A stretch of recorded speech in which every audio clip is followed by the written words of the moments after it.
उस रात अस्पताल की चौथी मंजिल पर बने उस कमरे से मदद के लिए कोई चीख नहीं गूंजी। वहां सिर्फ खामोशी थी, बेइंतहा खौफ था और एक युवा नर्स की आंखों से बहते आंसू थे। एक महिला जिसने अभी अभी अपने पेशेवर जीवन में कदम रखा था, उसे एक ऐसे दर्दनाक सच का सामना करना पड़ा जिसने न केवल उसके शरीर को बल्कि उसकी आत्मा को भी झकझोर कर रख दिया। और सबसे दर्दनाक बात यह थी कि इस त्रासदी को अंजाम देने वाला कोई और नहीं बल्कि वह शख्स था जिसे हर कोई सम्मान से विभाग का मुखिया कहकर बुलाता था। यह कहानी सम्मान और सत्ता के पीछे छिपे अंधेरे चेहरे को उजागर करने की एक यात्रा है। अपराध दर्पण चैनल को सब्सक्राइब करना न भूलें ताकि आप ऐसे ही और भी दहला देने वाले मामलों से रूबरू हो सकें। मुंबई के प्रतिष्ठित आरोग्य निकेतन अस्पताल की पीली धुंधली रोशनी में जो जगह मरहम लगाने और जीवन बचाने के लिए जानी जाती थी, वहीं एक ऐसा दुःस्वप्न छिपा था जिसकी किसी ने कल्पना भी नहीं की थी। उस रात चौथी मंजिल के वीआईपी वार्ड में कोई चीख नहीं सुनाई दी, केवल खामोशी थी। एक युवा नर्स का डर था और उसके चुपचाप बहते आंसू थे। एक महिला जिसने अभी अभी अपने करियर की शुरुआत की थी, उसे एक ऐसी त्रासदी का सामना करना पड़ा जिसने न केवल उसके शरीर को छलनी कर दिया बल्कि उसकी आत्मा पर भी गहरे घाव छोड़ दिए। और सबसे बढ़कर इस सब का कारण वह व्यक्ति था जिसे हर कोई सम्मान देता था, जिसे हर कोई हेड ऑफ डिपार्टमेंट कहता था। उस रात एक बंद दरवाजे के पीछे एक अपराध चुपचाप हुआ जिसने उस कमजोर महिला के मन में एक कभी न भरने वाला घाव छोड़ दिया। यह सिर्फ एक अपराध की कहानी नहीं है, यह सम्मान और शक्ति के पीछे छिपे काले सच को उजागर करने की यात्रा है। यह उन लोगों के लिए एक चेतावनी है जो चुप रहते हैं और उन लोगों के लिए एक खतरे की घंटी है जो अभी भी पूर्णता के दिखावे पर विश्वास करते हैं। इस चौंकाने वाले मामले को सुलझाने के लिए अपराध दर्पण के साथ बने रहें। सुरक्षित लगने वाले मुखौटों के पीछे छिपी दहला देने वाली सच्ची कहानियों को जानने के लिए चैनल को सब्सक्राइब करना न भूलें। अध्याय एक नई शुरुआत। नवंबर का महीना था। मुंबई में मानसून के बाद की उमस भरी शामें थीं और आसमान में गर्मी के दिनों जैसी तेज धूप नहीं थी। खचाखच भरी लोकल ट्रेन में प्रिया शर्मा चुपचाप बैठी थी। उसने अपने छोटे से हैंडबैग को कसकर पकड़ रखा था। उसके चेहरे पर घबराहट और उत्साह का मिला जुला भाव था। आज उसका काम पर पहला दिन था। वह आधिकारिक तौर पर शहर के सबसे प्रतिष्ठित निजी अस्पतालों में से एक आरोग्य निकेतन में एक नर्स बन गई थी। प्रिया 24 साल की ने मुंबई के एक प्रतिष्ठित नर्सिंग कॉलेज से ऑनर्स के साथ स्नातक किया था। इस क्षेत्र में उसका कोई जानने वाला नहीं था, कोई सहारा नहीं था, कोई संपर्क नहीं था। सब कुछ उसकी अपनी क्षमता और भाग्य पर निर्भर था। आरोग्य निकेतन में नौकरी मिलना उसके लिए उम्मीद से कहीं बढ़कर था। अस्पताल अंधेरी के एक पॉश इलाके में स्थित था। बड़ी सड़क के किनारे ऊंचे ऊंचे पेड़ों की छांव के पीछे दूधिया सफेद रंग की 8 मंजिला इमारत शान से खड़ी थी, जिस पर नीले रंग का चमकदार साइनबोर्ड ऐसा लग रहा था जैसे अभी अभी पेंट किया गया हो। सुरक्षा द्वार से गुजरने के बाद प्रिया ने अपना परिचय दिया और उसे प्रशासनिक कार्यालय ले जाया गया। उसे जनरल मेडिसिन विभाग में नियुक्त किया गया था, जिसकी पाली सुबह 6:00 बजे से शाम 6:00 बजे तक थी। अपनी पहली टीम मीटिंग में प्रिया की मुलाकात हेड नर्स अंजलि राव से हुई। लगभग 35 साल की एक तेज तर्रार महिला जो विनम्रता से बात करती थी, लेकिन उससे घुलना मिलना आसान नहीं था। सिस्टर अंजलि ने प्रिया को दस्तावेजों का एक मोटा बंडल दिया और उसे नियमों को ध्यान से पढ़ने के लिए कहा। उन्होंने इस बात पर जोर दिया कि यह कोई सरकारी अस्पताल नहीं है जहां प्रिया ने अपनी इंटर्नशिप की थी। यहां का माहौल पेशेवर, सख्त था और गलतियों के लिए कोई जगह नहीं थी। प्रिया ने सिर हिलाकर सहमति जताई और मन ही मन खुद से दोगुनी तिगुनी मेहनत करने का वादा किया। शुरुआती दिन थका देने वाले थे, लेकिन वह उत्साह से भरी हुई थी। मरीजों की संख्या बहुत अधिक नहीं थी, लेकिन काम इतना था कि वह पूरी तरह से थक जाती थी। पट्टियां बदलना, रक्तचाप मापना, दवाएं तैयार करना, डॉक्टरों की सहायता करना। थकान के बावजूद उसका दिल जुनून से भरा था। उसे अपने पेशे से, अपनी सफेद वर्दी से और दूसरों की देखभाल करने की भावना से प्यार था। एक हफ्ते बाद उसे चौथी मंजिल पर रात की पाली के लिए भेज दिया गया। सिस्टर अंजलि ने उससे धीरे से कहा, डॉ. विक्रम सिंह, मेडिसिन विभाग के प्रमुख, चाहते हैं कि तुम वीआईपी विंग बी में उनके साथ ड्यूटी करो। प्रिया थोड़ी हैरान थी। वह अभी नई थी, काम से पूरी तरह परिचित भी नहीं थी, तो उसे वीआईपी विंग में क्यों भेजा जा रहा था? लेकिन उसने ज्यादा सवाल नहीं पूछे, बस धन्यवाद कहा और अपनी ड्यूटी का शेड्यूल ले लिया। उस शाम प्रिया ने पहली बार चौथी मंजिल पर कदम रखा। यह क्षेत्र अन्य मंजिलों से बिल्कुल अलग था। प्रत्येक रोगी का कमरा एक निजी स्वीट जैसा था, चमकदार लकड़ी के फर्श, कोमल पीली रोशनी। गलियारे के एक छोर पर एक नर्स ड्यूटी पर थी। प्रिया को देखकर वह मुस्कुराई। उसने प्रिया को ऑन कॉल रूम में जाने के लिए कहा, जहां डॉ. विक्रम थे। कमरा छोटा लेकिन साफ सुथरा था। एक लकड़ी की मेज, घूमने वाली कुर्सी और 2 फाइलिंग कैबिनेट। अंदर एक लंबा आदमी सफेद कोट पहने कुछ लिख रहा था। उसने सिर उठाकर एक दोस्ताना मुस्कान दी। तुम प्रिया हो? मैं डॉ. विक्रम हूं। यह वही डॉ. विक्रम थे जिनका जिक्र अन्य नर्सें बड़े सम्मान से करती थीं। उन्होंने प्रिया की पढ़ाई और उसके अच्छे ग्रेड की प्रशंसा की और उसे चिंता न करने के लिए कहा। यह भी कहा कि वह उसका मार्गदर्शन करेंगे। प्रिया ने सिर हिलाया। उसका दिल खुशी से भर गया। उसने कभी नहीं सोचा था कि इतने प्रसिद्ध विभागाध्यक्ष इतने युवा, विनम्र और मिलनसार होंगे। पहली रात शांति से बीत गई। प्रिया डॉ. विक्रम के साथ मरीजों के कमरों का निरीक्षण करने गई, उनके आंकड़े दर्ज किए और वीआईपी मरीजों की सहायता की। डॉ. विक्रम ने उसे चिकित्सा क्षेत्र के कुछ मजेदार किस्से सुनाए। कभी कभी उनकी निगाहें प्रिया पर इस तरह टिक जातीं कि वह थोड़ी असहज हो जाती, लेकिन फिर खुद को समझाती कि शायद वह कुछ ज्यादा ही सोच रही है। पहली रात की ड्यूटी के बाद प्रिया मिश्रित भावनाओं के साथ अपने किराए के कमरे में लौटी। कुछ था जो उसे बेचैन कर रहा था, भले ही सब कुछ सही लग रहा था। अगली सुबह उसे एक अज्ञात नंबर से एक व्हाट्सएप संदेश मिला। आपका दिन शुभ हो, कल रात आपने बहुत अच्छा काम किया। उसे लगा कि यह डॉ. विक्रम है, लेकिन उसने तुरंत संदेश हटा दिया। वह इस बारे में ज्यादा सोचना नहीं चाहती थी। उस दिन के बाद उसे लगातार चौथी मंजिल पर डॉ. विक्रम के साथ रात की पाली में लगाया जाने लगा। सहकर्मियों के बीच फुसफुसाहट शुरू हो गई। कुछ लोग उसे चुपचाप देखने लगे। एक अनुभवी नर्स ने एक बार प्रिया से पूछा कि क्या वह डॉ. विक्रम के करीब है, लेकिन प्रिया ने बस मुस्कुराकर टाल दिया और कहा कि वह केवल दिए गए आदेशों का पालन कर रही है। प्रिया को यह महसूस होने लगा था कि कुछ चीजें थीं जो कोई कह नहीं रहा था, लेकिन ऐसा लगता था कि हर कोई उन्हें समझता था। उसे अभी तक यह नहीं पता था कि चौथी मंजिल और वह हमेशा मुस्कुराने वाला आदमी उसे एक ऐसे दुःस्वप्न में ले जाने वाले थे जिससे बाहर निकलने का कोई रास्ता नहीं था। अध्याय 2। बढ़ता हुआ संदेह। आरोग्य निकेतन अस्पताल का चौथी मंजिल का वीआईपी वार्ड दिन के दौरान अजीब तरह से शांत रहता था। उन अन्य क्षेत्रों के विपरीत जहां मरीज और उनके परिवार वाले आते जाते रहते थे, यहां हर मरीज का कमरा एक छोटे होटल के कमरे जैसा था, जिसके दरवाजे हमेशा बंद रहते थे। अंदर केवल डॉक्टर और नर्स ही सीधे देखभाल के लिए जाते थे। शुरुआती दिनों में प्रिया खुद को समझाती थी कि यह एक अच्छा अवसर है। विभागाध्यक्ष के साथ वीआईपी वार्ड में काम करना एक ऐसा सौभाग्य था जिसका सपना कई लोग देखते थे। वह मेहनती थी, सभी निर्देशों का ठीक से पालन करती थी और कभी सवाल या इनकार नहीं करती थी। उसे विश्वास था कि अगर वह कोशिश करती रहेगी तो उसे जल्द ही पहचान मिलेगी। लेकिन फिर असामान्य चीजें होने लगीं। सबसे पहले रात की पाली का आवंटन। किसी ने कुछ नहीं कहा, लेकिन उसने ध्यान दिया कि उसका नाम हमेशा चौथी मंजिल पर ही होता था। कभी कभी हफ्ते में 4 रातें भी। उसने यह भी देखा कि डॉ. विक्रम अक्सर उसे एक अनसेव्ड नंबर से संदेश भेजते थे। संदेश संक्षिप्त होते थे, कभी कभी सिर्फ शुभ रात्रि की शुभकामना, तो कभी आज तुमने बहुत अच्छा काम किया जैसी तारीफ। प्रिया ने जवाब देने की हिम्मत नहीं की, न ही किसी को बताने की।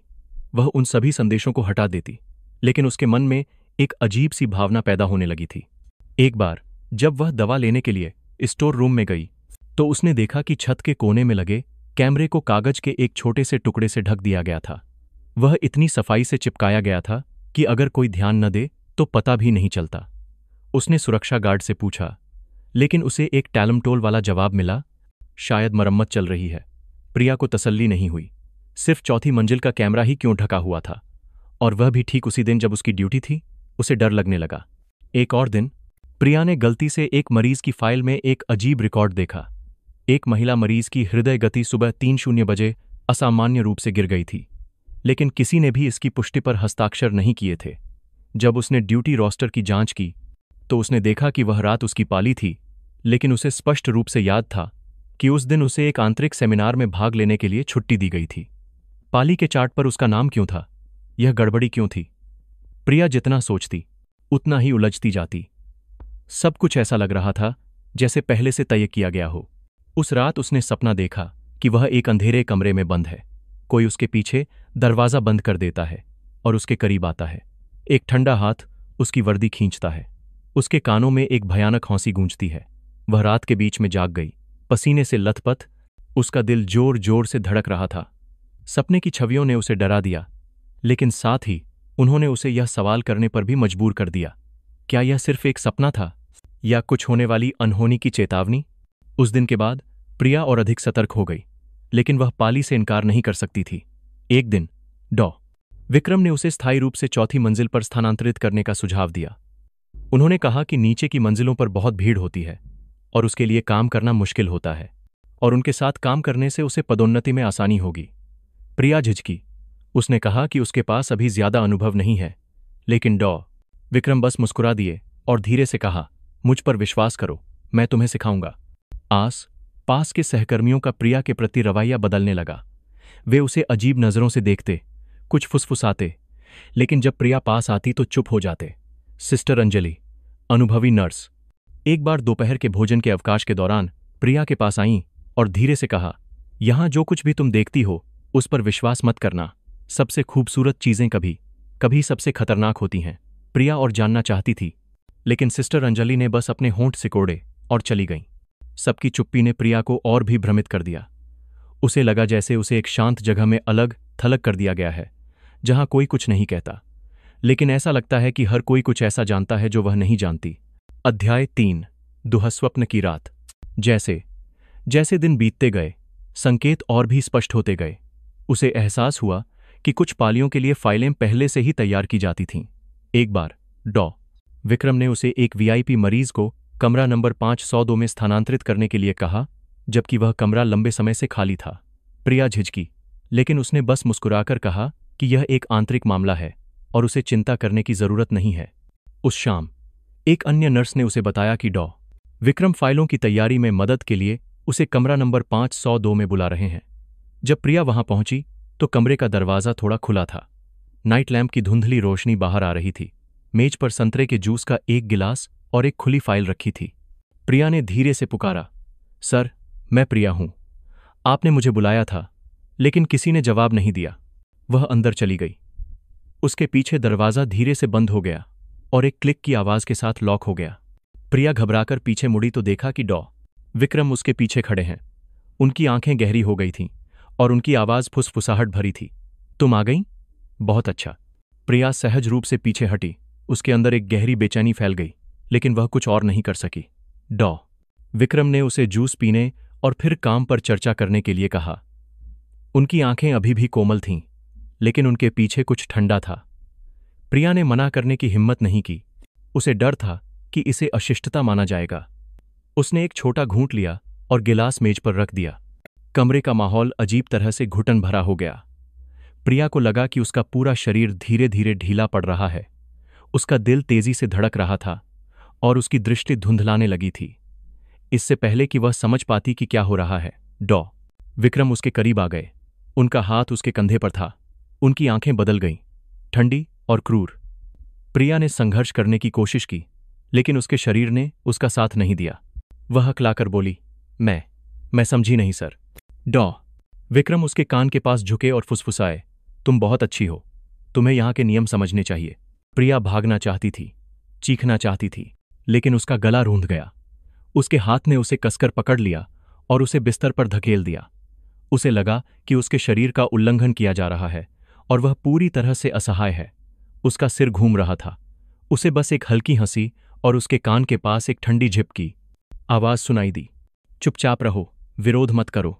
पूरी तरह से होश खोने से पहले वह केवल उस नाइट लैंप की धुंधली रोशनी देख सकी जो उस आदमी के चेहरे पर पड़ रही थी, जिस पर उसने कभी भरोसा किया था, जिसकी उसने कभी प्रशंसा की थी। अध्याय 4, खामोशी का बोझ। अगली सुबह प्रिया ऑन कॉल रूम में जागी। उसका सिर हथौड़ों की तरह बज रहा था और उसका पूरा शरीर थका हुआ था। उसकी वर्दी की पोशाक कुचली हुई थी। उसकी कलाई पर हल्के नीले निशान थे। आस पास कोई नहीं था। बस मेज पर एक खुली मरीज की फाइल और संतरे के जूस का खाली गिलास रखा था। प्रिया घबराकर उठी।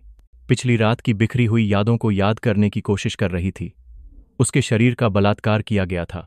उसके दिमाग को नशीली दवाओं से सुन्न कर दिया गया था। वह उस घिनौने हमले के सामने पूरी तरह से असहाय थी। वह निराशा में चीखी, लेकिन चौथी मंजिल इतनी शांत थी जैसे कुछ हुआ ही न हो। 3 दिन बाद लोगों के सामने सामान्य दिखने की कोशिश करने के बावजूद प्रिया अंदर से खोखली हो चुकी थी। वह सो नहीं पा रही थी, खा नहीं पा रही थी। जब भी वह डॉ विक्रम का नाम सुनती, उसका शरीर कांपने लगता। हर रात वही दुःस्वप्न लौट आता, उस ठंडे कमरे के भयानक दृश्य को फिर से दिखाता। वह चिल्लाना चाहती थी, सब कुछ तोड़ देना चाहती थी, उस पर आरोप लगाना चाहती थी, लेकिन फिर वह चुप हो गई। प्रिया अच्छी तरह जानती थी कि अगर वह कुछ कहेगी तो उस जैसी नई नर्स पर कौन विश्वास करेगा। डॉ विक्रम सिर्फ विभागाध्यक्ष नहीं थे, उनकी पत्नी अस्पताल की मुख्य फार्मासिस्ट थीं और उनकी बड़ी बहन सिस्टम में एक प्रमुख शेयरधारक थीं। वह अकेली थी, इस उद्योग में कोई रिश्तेदार नहीं था, कोई समर्थन नहीं था।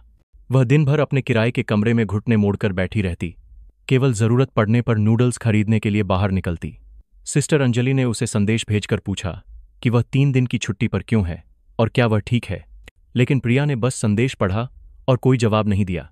उसके फोन पर कभी कभी उस अज्ञात नंबर से संदेश आते रहते थे, कुछ दिन आराम करो, उस रात जो हुआ उसे भूल जाओ, अगर तुमने किसी को बताया तो तुम जानती हो कि क्या होगा।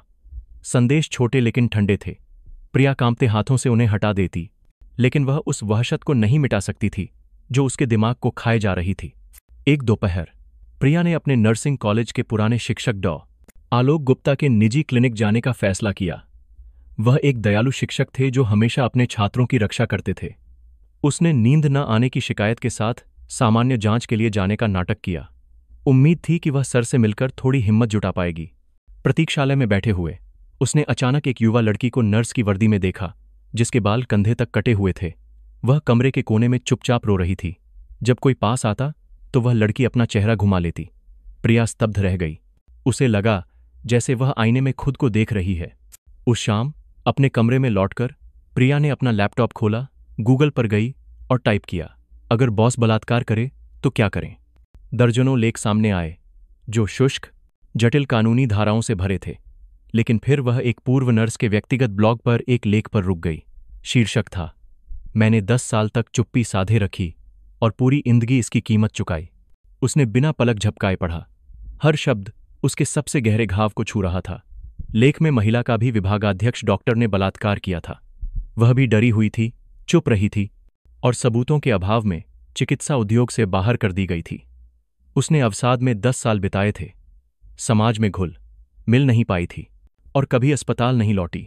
लेख एक ही वाक्य के साथ समाप्त हुआ, अगर आप यह कहानी पढ़ रही हैं और इसमें खुद को देखती हैं तो कृपया मेरी तरह चुप न रहें। प्रिया स्तब्ध रह गई। आंसू कीबोर्ड पर गिर पड़े, उसके हाथ कांप रहे थे। 3 दिनों में पहली बार उसने अपना फोन उठाया और सिस्टर अंजलि को संदेश भेजा, मुझे आपसे तुरंत मिलना है। अध्याय 5, उम्मीद की एक किरण। अगली दोपहर उसने सिस्टर अंजलि से एक छोटे से कैफे में मिलने का समय तय किया। सिस्टर अंजलि पहले से ही इंतजार कर रही थीं। प्रिया ने गहरी सांस ली और फुसफुसाई, डॉ विक्रम ने मेरा बलात्कार किया, कमरा नंबर 5, 102 में रात की ड्यूटी पर। माहौल जैसे जम गया।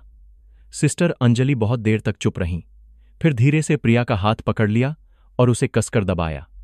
मुझे पता था यह कोई नई बात नहीं है, लेकिन किसी ने भी तुम्हारी तरह सीधे तौर पर कहने की हिम्मत नहीं की। प्रिया स्तब्ध थी। आपको पता था? सिस्टर अंजलि ने सिर हिलाया। उनकी आंखें दूर कहीं देख रही थीं। जब मैं नई आई थी, मुझे भी चौथी मंजिल पर भेजा गया था। मुझे भी जूस पीने के लिए कहा गया था। सौभाग्य से मैं सतर्क थी।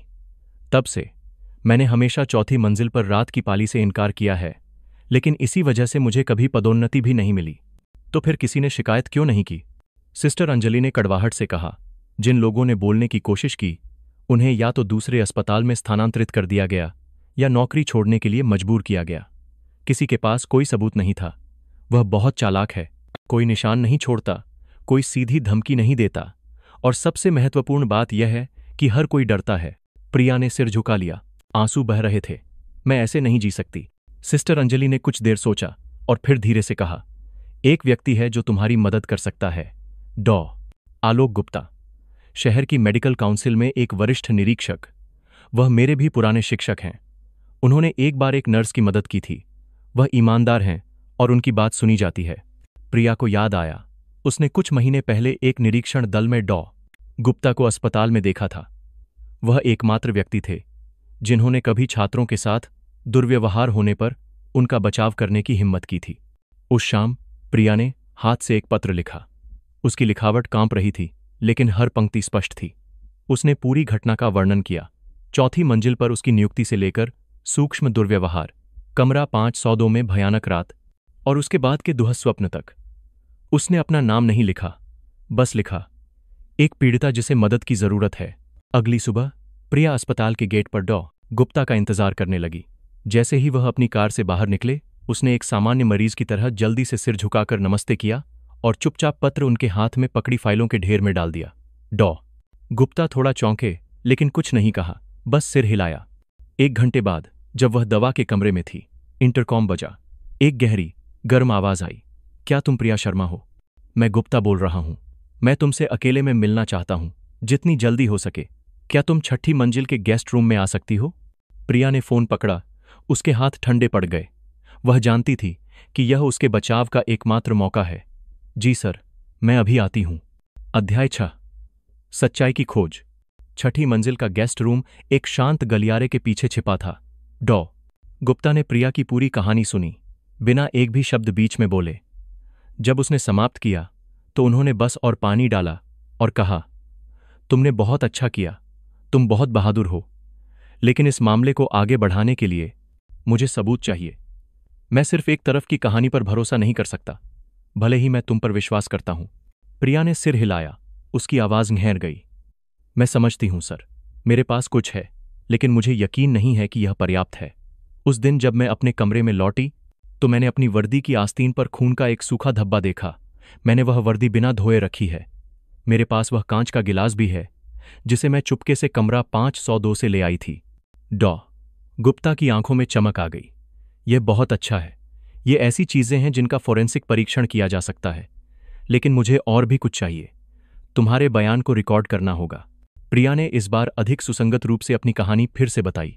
रिकॉर्डिंग समाप्त होने के बाद डॉ.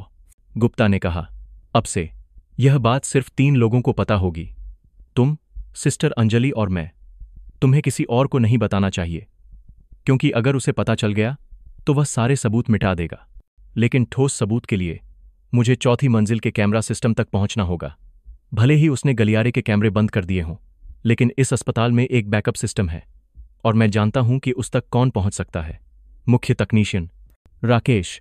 प्रिया ने झिझकते हुए कहा, सर, मुझे लगता है कि मेरे जैसी एक और पीड़िता है। उसका नाम नेहा था। उसने अचानक नौकरी छोड़ दी और शिमला में रहने चली गई। डॉ. गुप्ता ने अपनी डायरी में नेहा नाम नोट कर लिया। धन्यवाद। अगर मैं सही सोच रहा हूं तो विक्रम ने सिर्फ एक व्यक्ति को नुकसान नहीं पहुंचाया है। उस दिन अस्पताल से निकलने के बाद डॉ. गुप्ता सीधे घर नहीं गए। उन्होंने राकेश से संपर्क किया और अपनी आधिकारिक हैसियत का उपयोग करते हुए उसे बैकअप सर्वर से फुटेज निकालने के लिए मजबूर किया। वीडियो में प्रिया को कमरा 502 में जाते हुए दिखाया गया था। 1 मिनट बाद डॉ. विक्रम दिखाई दिए और कमरे में घुसने के तुरंत बाद बाहरी कैमरा सिग्नल खो गया। उसी समय सिस्टर अंजलि ने फेसबुक के माध्यम से नेहा से संपर्क किया। कुछ ही घंटों में जवाब आया।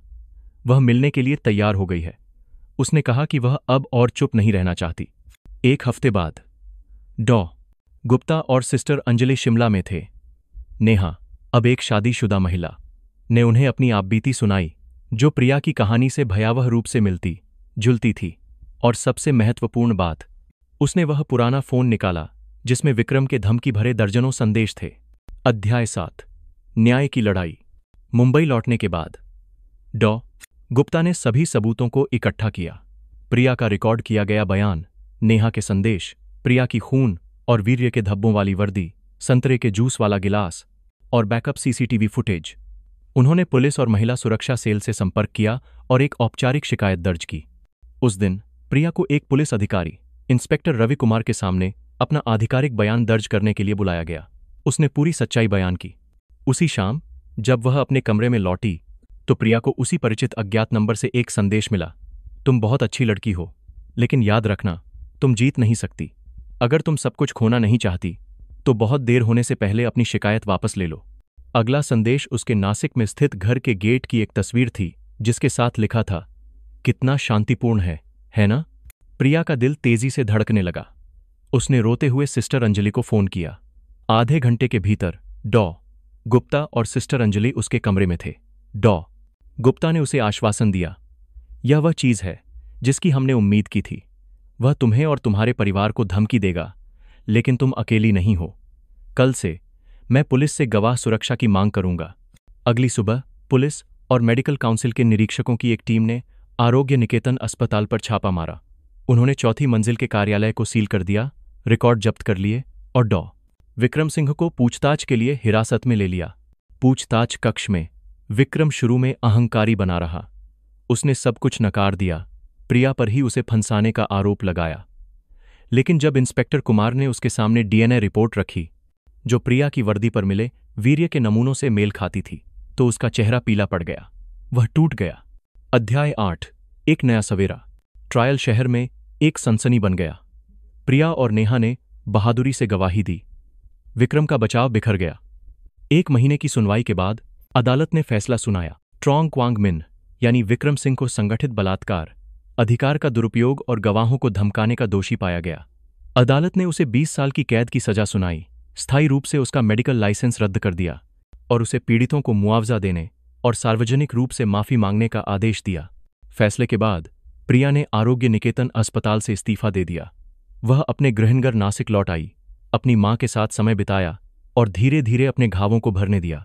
3 महीने बाद उसने एक छोटे जिला अस्पताल में काम करना शुरू कर दिया। वेतन कम था, पालियां लंबी थीं, लेकिन सहकर्मी मिलनसार थे और मरीज, जो ज्यादातर गरीब और मेहनती लोग थे, उसे हमेशा कृतज्ञता की दृष्टि से देखते थे। एक शाम जब वह ड्यूटी पर थी, उसे सिस्टर अंजलि का एक संदेश मिला। तुम कैसी हो? आज अखबार में छपा है कि आरोग्य निकेतन में एक नया विभागाध्यक्ष आया है।